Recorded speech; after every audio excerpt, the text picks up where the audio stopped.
পড়াশোনার পাশাপাশি ক্রিকেট নিয়ে মেতে থাকত স্কুল ছাত্র তাহমিদ ভূঁইয়া। স্বপ্ন দেখত বড় হয়ে সাকিব তামিম হওয়ার, কিন্তু সেই স্বপ্ন আর পূরণ হলো না। গত 18 জুলাই নরসিংদী জেলখানা মোড়ে কোটা সংস্কারের দাবিতে আন্দোলনকারীদের সঙ্গে পুলিশের সংঘর্ষে গুলিবিদ্ধ হয়ে নিহত হয় তাহমিদ।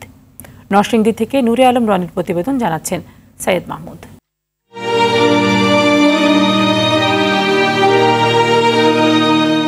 সেই ক্রিকেট ব্যাট, বুট আর বই খাতা সবই আছে, শুধু নেই তাহমিদ। কিন্তু মায়ের মন তো আর মানে না। ঘরে তাহমিদের রেখে যাওয়া স্মৃতি হাতড়ে বেড়ান মা তায়েবা বেগম। বৃদ্ধ দাদির হাজারিতে ভারী চারপাশ।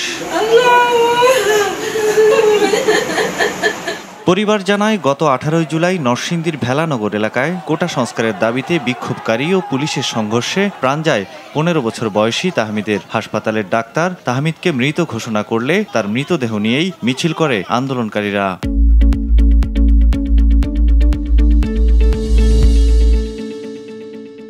আমার দুইটা মেয়ে, একটা ছেলে বড় ছিল। হ্যাঁ নিয়ে আমাদের অনেক আশা ভরসা আমাদের সবার। আমি তো ভাবছি আমার ছেলে গুলিবিদ্ধ হয়েছে, আমার বাসায় আমার ছেলে ভালো হয়ে ফিরে আসবে, কিন্তু আমার ছেলেরা একবারে শেষ করে দিচ্ছে।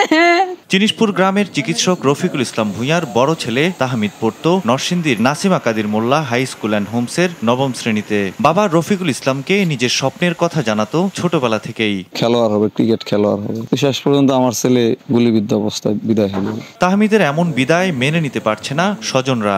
আল্লাহ গেছে, আল্লাহ দেখছে, আল্লাহ বিচার করবে। ছুটার বুকে কিভাবে গুলি, ছাত্রদেরকে গুলি করে, এমন ধরনের রেওয়াজ কোথাও নাই, কোনো সভ্য দেশে নাই। তাহমিদ হত্যার সুষ্ঠু বিচার চায় এলাকাবাসী।